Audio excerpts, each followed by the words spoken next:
Hi there, and thanks for listening to the Adulting is Easy podcast, where we make adulting easier by making money easier. This is your host, Lauren, and I'm joined today by Alan Corey. He started with a $99,000 condo in New York, by the way, at the age of 22. And Alan has therefore had a passion for real estate for half of his life. He grew his net worth to $1 million by the age of 28 and was able to retire from the corporate world and focus on real estate full time. He's currently maxing out in real estate and now manages a $50 million portfolio of over 300 doors. He's a top producing Atlanta real estate agent and teaches real estate investors worldwide through books, podcast courses, and speaking engagements. His published books on real estate, $1 Million by 30 and Housefire, have been touted as both very humorous, yet educational and actionable. A real estate maximalist through and through, Alan helps investors of all levels transform their life through real estate. Thanks for joining me, Alan.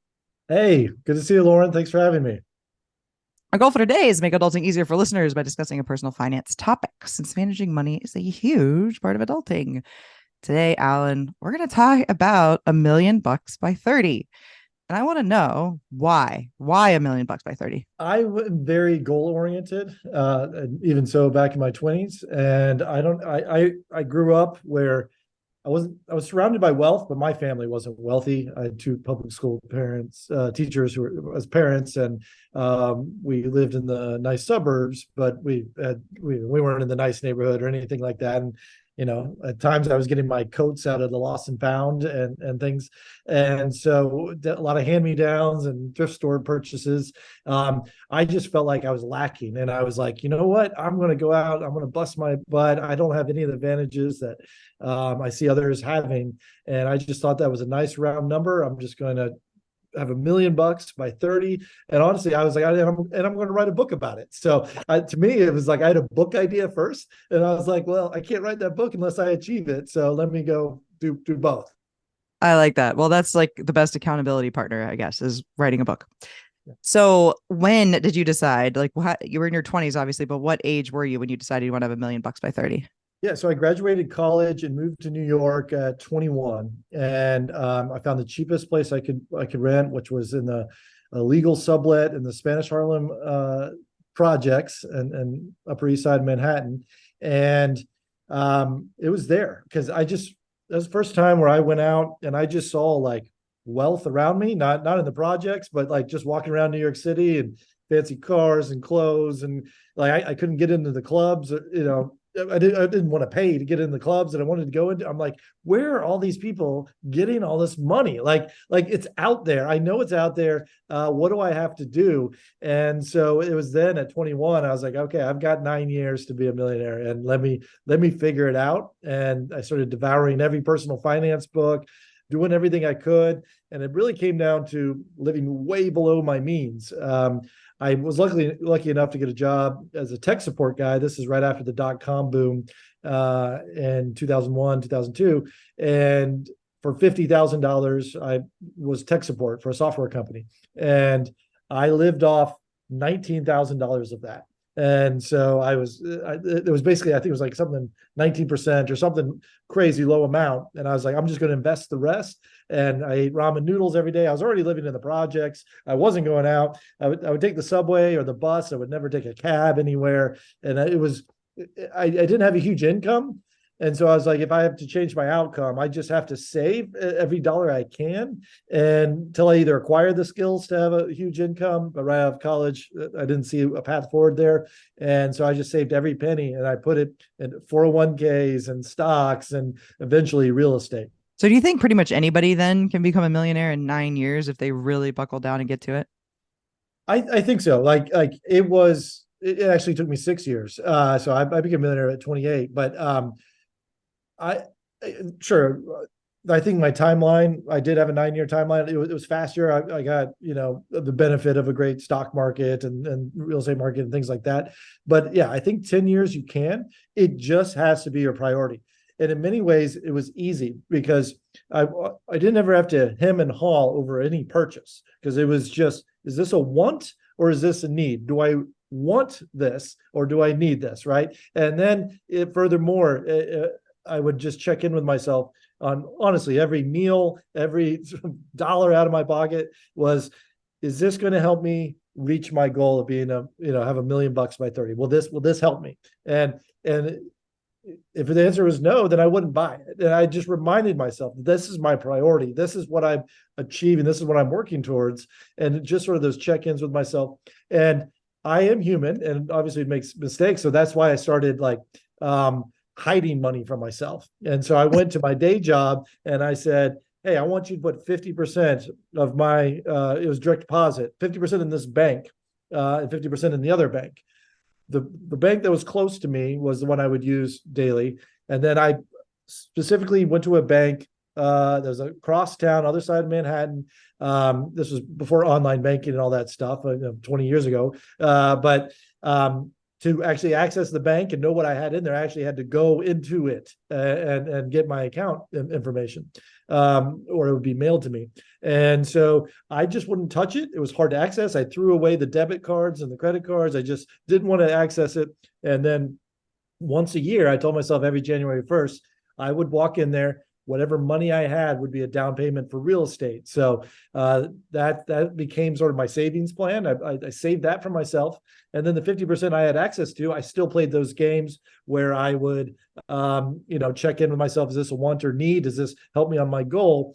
And then I played all these other games called mailbox roulette, where I would try to get whatever sort of part-time gig I could get, like taking surveys or research study groups or whatever, stuff I could do online. They'd pay me $20 here, $50 here. And I would get all my bills that would come in, my cell phone bill and everything. And I would try to match that I got a check that month coming in to cover one of my bills. And I would try to play this game where I didn't want to use my day job income to cover my bills. I tried to get these side gigs to cover my bills, and it became fun. Like I call it a game. It was a game. Like what can I do to make $200 this week, or kind of thing. And so I would just get creative with it. So it wasn't hard then. Like it didn't feel like you were foregoing anything. I'll say this: it's hard, right? But it's simple in many ways, but to me, yes, it was deferred gratification. To me was, I am willing to miss out on these things or not have the convenience of a cab to the bar or buy 10 drinks at the bar. I'm only going to buy one, because in my mind, I was like, when I'm a millionaire, then I will take the cab and then I will buy everyone's drinks or whatever. Like that reward was more pleasurable in my brain than the instant gratification of doing it now. So in many ways, I felt like I grew up with sort of delayed gratification because I didn't ever have the benefit of instant gratification. So it was just a normal extension of what I was used to. I do think it's hard for someone to start doing that for the first time, just like, losing weight, going to the gym, making a habit of something is difficult, but it gets easier if you do it every day. And then you just maintain it, and then becomes you. And that's just your normal way of life. So the first January 1st, when you went to your bank to see what your balance was, like how much was it? $10,000. And so I had $10,000 as a down payment, which allowed me to buy my first condo, which was a $99,000 apartment in Brooklyn. And I was living in the projects in Spanish Harlem at the time. I had never even been to Brooklyn. And it was actually listed online for $110,000. And this was right after 9/11, and no one wanted to buy real estate in New York. Everyone said it's stupid to buy real estate in New York, and everyone's getting out of town. And there's this property that's $110,000. And I was like, 30 days on the market. I was like, this is the only property I can maybe get if I can just get them to under $100,000. And I went, and I remember the first time I got off the subway in Brooklyn, New York, and there's like a guy sleeping there, saying, hey, I just got out of jail. Can I have some money? And I'm from the suburbs in Atlanta, and like this was new to me. And I'm like, is this what Brooklyn's all like? And then there's some drug dealers on the corner and stuff, but it was just like, again, in my head, I'm like, I'm already in the projects. There's helicopters over every night. There's searchlights and whatever. Like, to me, this is just what living in New York was like. I didn't realize there was nice parts of New York yet that didn't have these things. And so I just kept coming back, kept calling that agent. Hey, I want this property. I want this property. And finally, they just sold it to me for $99,600. Because I was like, it's got to be under 100. These the numbers work. And it was a 1-bedroom condo that I instantly took a really heavy curtain and blocked off the living room and got a roommate and rented out my living room, which we call house hacking now. And that tenant rent paid for a huge portion of my mortgage. So I actually got to live for cheaper, even though I was paying $500 a month in the projects. I think I got it down to like $350 a month with this house hacking situation. So I was able to save even more money. And I then started a goal where I was just going to buy one property a year for 5 straight years, because I knew, based on my math, that if I did that, that I could either leave my day job or achieve my goal of being a millionaire by 30. If we want to be a millionaire in 6 to 9 years, we should be basically hiding money from ourselves, or finding a way to save a big portion of it at least. We should be house hacking, which means buying a property, living in part of it, renting the rest of it out. And we should also be really frugal. Is there anything that I missed there?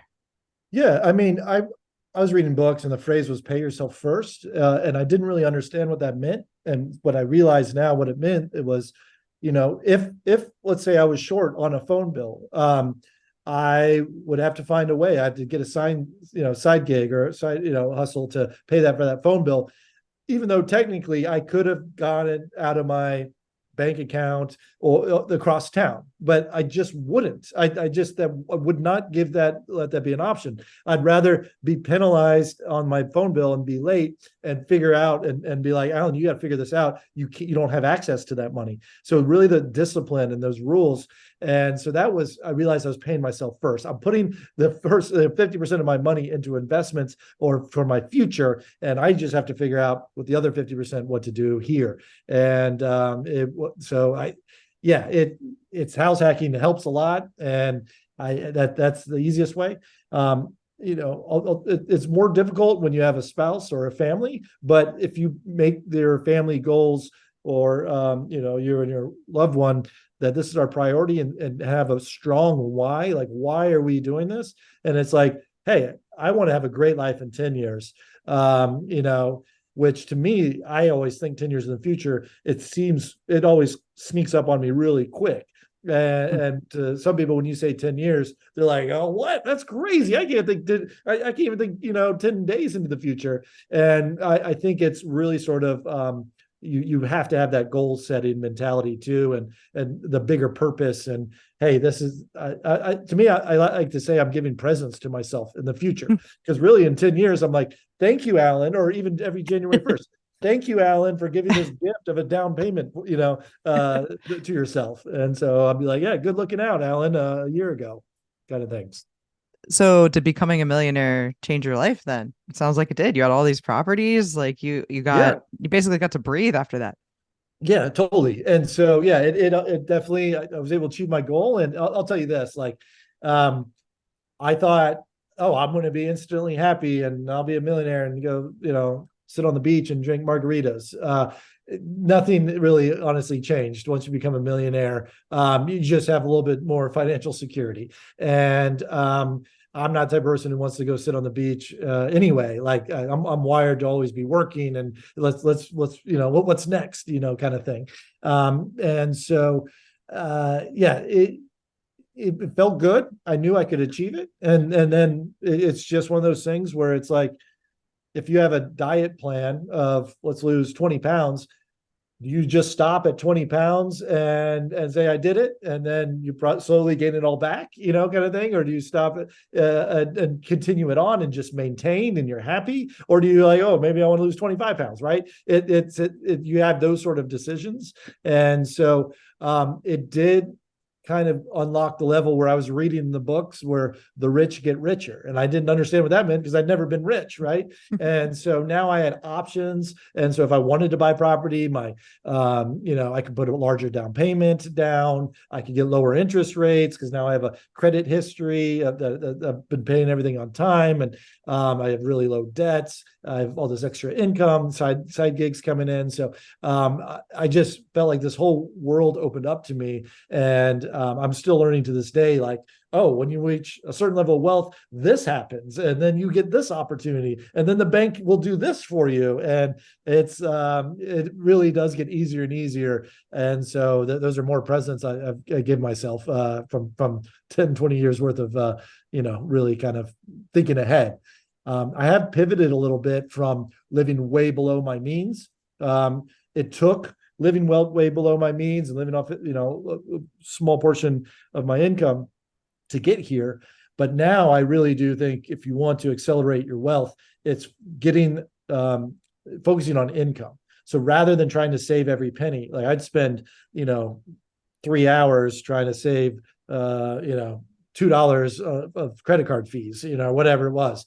But now I realize, man, if I spent that same time, I could probably make $50 in a side gig, or earning a certificate at my day job, or getting some new skill that would get me a higher salary bump, or even just job hunting and keeping my current skills and getting a new job that pays me an extra $3,000 a month more. Like I realized once I started focusing on how to increase my income, putting all my time into that, rather than focusing on how to save just a little bit more, that's when my wealth and income really skyrocketed, and I haven't looked back. But I do think it takes that discipline, and you kind of got to get over the hump and have a certain amount of savings before you have the privilege to even do that sort of research and figure that out.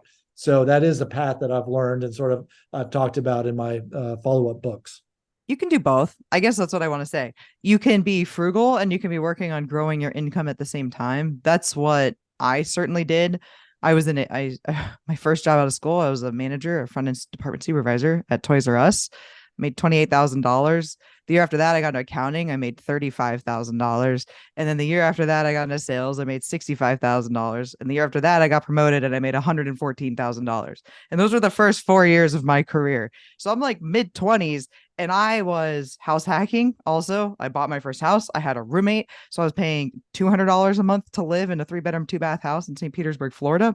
I had this 6-figure job. So I was working on doing both things at the same time. And I was glad that I had the foresight, I guess, to get into sales, because I was like, the base salary I think was 40 grand. I was in accounting making 35.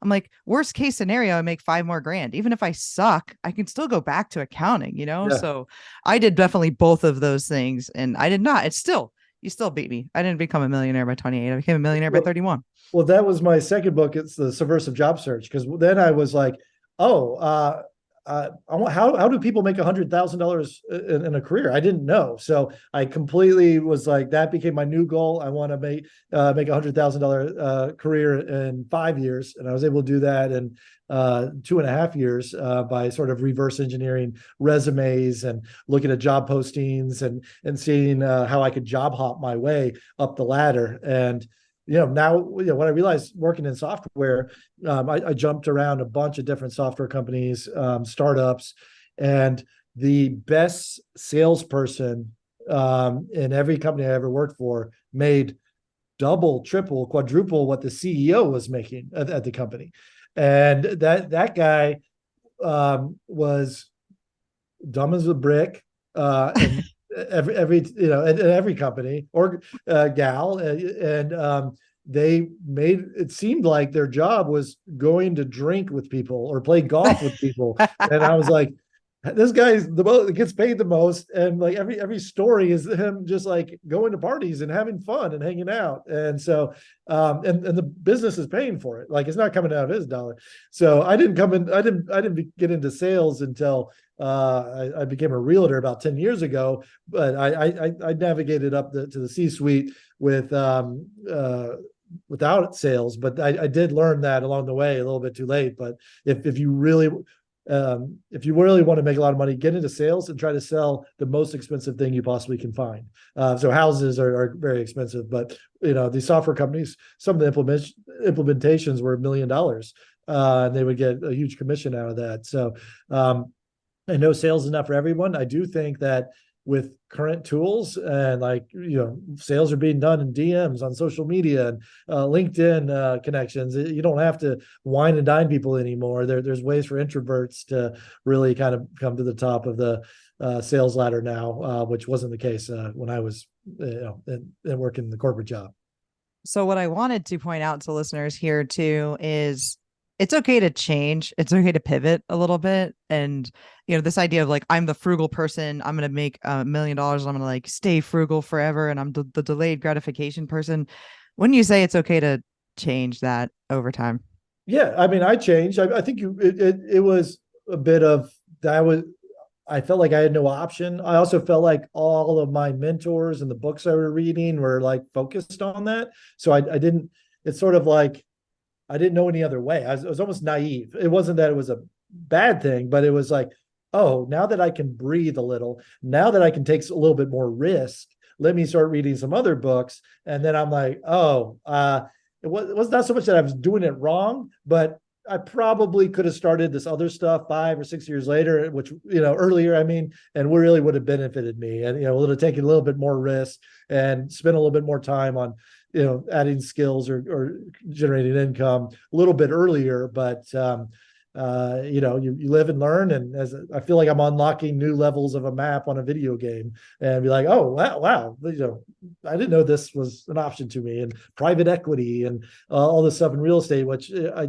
didn't grow up rich. And so these are terms that I'm learning in the real world on the fly once you get into certain rooms with people and network with certain, levels of wealth. Yeah. So what are you up to right now? So now I love real estate, and so I'm buying apartment buildings now. So I started with $99 condo. I got into single family homes, and now I'm doing apartment buildings. And with you and our friend Tom Brickman, we're teaching how to become first generation real estate investors.